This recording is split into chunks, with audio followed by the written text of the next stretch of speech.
Salut à tous et à toutes et bienvenue dans une nouvelle vidéo. Aujourd'hui on se retrouve avec Thomas. Et donc aujourd'hui on va vous parler de l'épisode 9 de la saison 6 de Game of Thrones, la bataille des bâtards.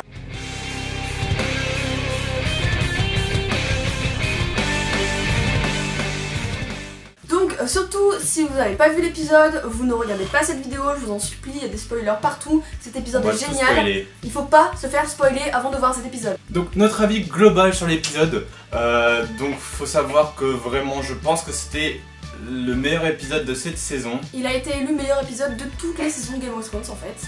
J'irai peut-être pas jusque là, non, mais il a vraiment été élu.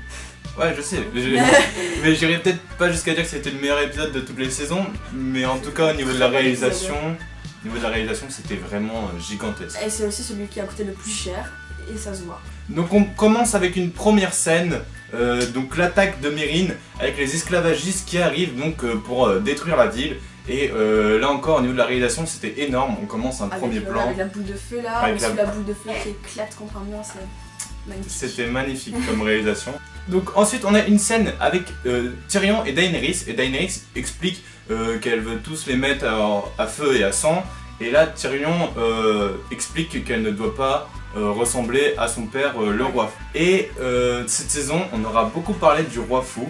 Dans l'épisode 3 je crois, avec l'épisode 4, je sais plus, avec les visions de Bran. Je pense que ça annonce du lourd, enfin il y a plein de théories qui annoncent du lourd pour l'épisode 10 avec Cersei et du feu grégeois.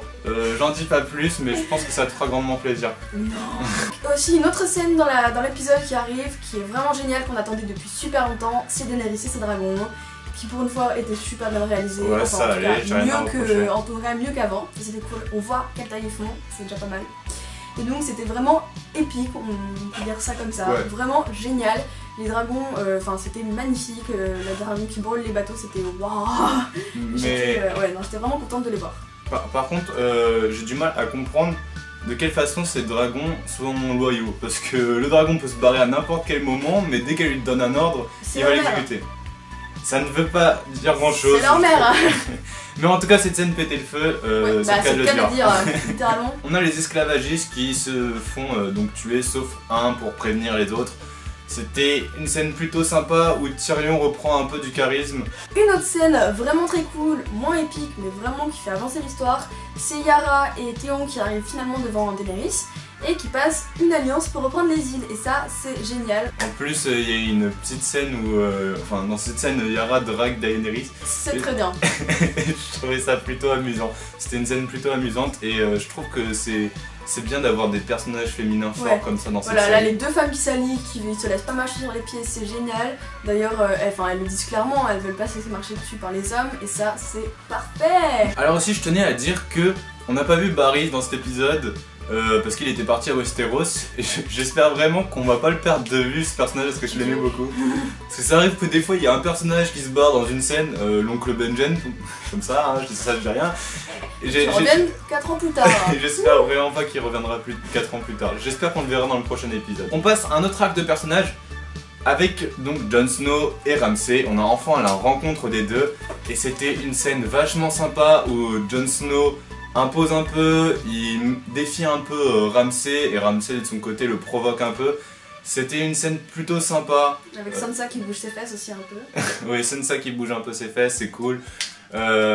Franchement tous les personnages prennent du charisme dans cet épisode et c'était vachement cool. Surtout Jon Snow qui en a grandement besoin. Surtout Ramsay. Surtout Jon Snow.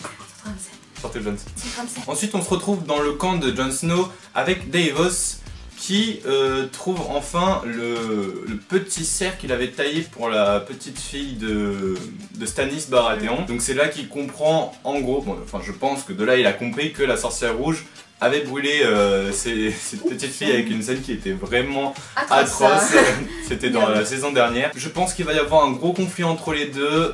Et ça promet du lourd. Moi je pense que ça va être sympa. Elle a juste brûlé, c'est une petite fille, je veux dire. C'est pas grand chose. Ensuite on a enfin une scène où la mort de Jon Snow est enfin abordée avec la sorcière rouge et ça fait plaisir parce que ça n'a pas été abordé de toute la saison à part dans les 3 premiers épisodes et là enfin on en parle. Et il est pas très content le Jon Snow. Oui, il est pas très content. Il explique qu'il veut pas se faire ressusciter et la sorcière rouge explique qu'elle obéit seulement à son dieu. J'ai l'impression que la sorcière rouge est de plus en plus perdue dans cette saison, qu'elle sait plus trop où elle en est. Et ça fait plaisir de voir ce personnage un peu en difficulté qui avant était sûr d'elle. Mais elle est trop cool. Après, je trouve que c'est un personnage cool, oui. Enfin, même si elle a brûlé une petite fille, mais... Donc ensuite, on a enfin la bataille qui va commencer avec la mort de Rickon Stark et... Le petit con. Donc là, ça a laissé sujet à beaucoup de débats sur internet avec...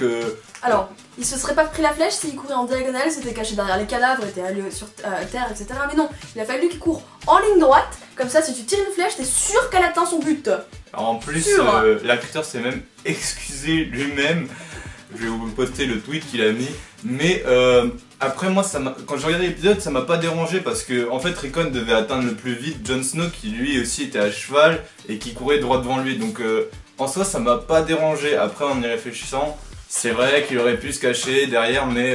Bon, après il était censé mourir, à partir du moment où il a été capturé, il allait mourir. Donc ça a pour but de grandement énerver Jon Snow. Non.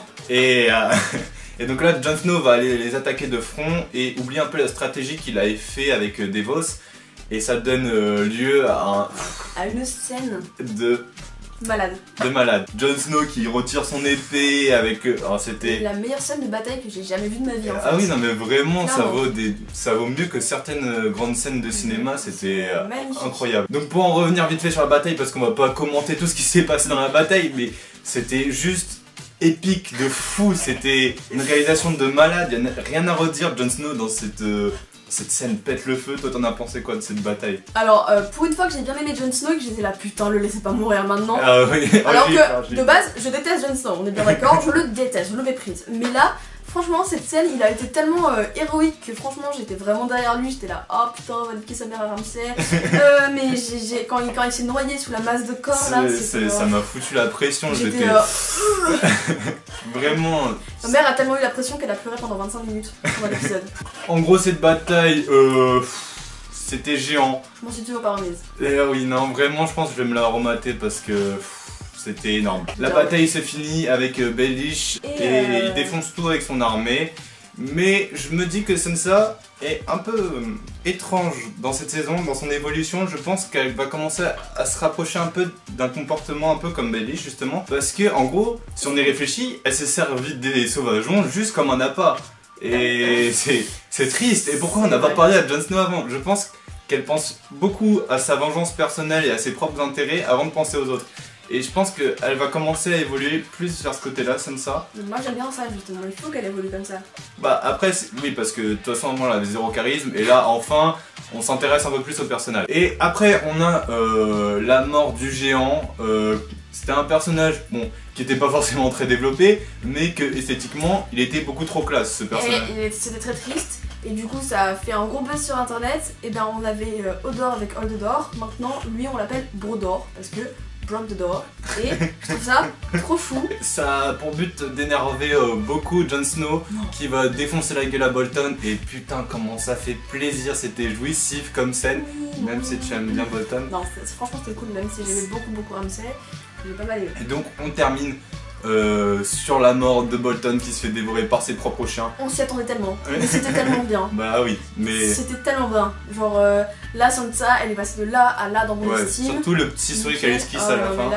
Et il y a aussi une théorie que j'ai lue, du coup parce qu'en fait Ramsay, il lui dit à la toute fin que en fait il va tout le temps rester gravé en elle et qu'elle a un petit bout de lui en elle pour toujours. Ah c'est sûr le fait qu'elle soit peut-être enceinte. Enceinte. Alors franchement... C'est une théorie possible parce que j'en ai aussi beaucoup entendu parler. Mais je pense que ça serait peut-être pas une bonne idée. Enfin, j'ai envie vraiment qu'on en termine avec les Bolton pour moi. Ouais, mais alors franchement, ça serait tellement possible que... Ça serait possible. Ouais. Je sais pas. C'est une théorie qui me laisse un peu. Mais c'est vrai que ça y a plusieurs fois qu'ils répètent ça et. Pourquoi pas, mais je serais pas trop pour non plus. Bon, alors en gros cet épisode, il était génial. 10 sur 10, vraiment rien à dire sur cet épisode, à part le fameux zigzag qui n'a pas été effectué par Rickon. Mais à part ça, pour moi, c'était vraiment un épisode génial du début jusqu'à la fin. Cet épisode m'a fait jouir à plusieurs reprises, je tenais à le dire. Chaque semaine j'étais déçue, là enfin. Donc voilà, la semaine prochaine on va donc parler du dernier épisode de Game of Thrones. Il y aura un caméo Surprise, enfin je pense que pour certains c'est pas du tout une surprise, mais pour ceux qui suivent un peu sur Facebook, je pense que certains peuvent déjà deviner qui ça pourrait être. Mais en gros, on va tourner une vidéo spéciale pour ce dernier épisode. Mais l'année prochaine, quand il y aura la saison 7, je suis pas sûr qu'on refera la même parce que c'est super bien de commenter des épisodes qu'on a kiffé, mais quand il y a des épisodes longs, il n'y a pas grand chose à dire et ça nous a pas mal fait chier sur certains moments de faire des vidéos absolument pour chaque épisode, surtout que ça n'a pas toujours marché parce que quand un épisode n'est pas forcément intéressant, on n'a pas forcément envie de regarder les critiques en fait. Ouais, voilà. Donc je pense que l'année prochaine on continuera de faire des vidéos sur Game of Thrones, mais pas forcément des reviews de chacun des épisodes, voilà. Quoi. Ça sera... Honnêtement qu'il y aura vraiment un épisode vraiment bien qui nous aura plu, etc. où on aura vraiment des choses à dire en fait dessus. Donc on vous dit à la semaine prochaine avec une super vidéo. Je suis désolé du retard de cette vidéo, c'est un peu compliqué à cause des épreuves le bac. Donc voilà, à plus et que la force est avec vous.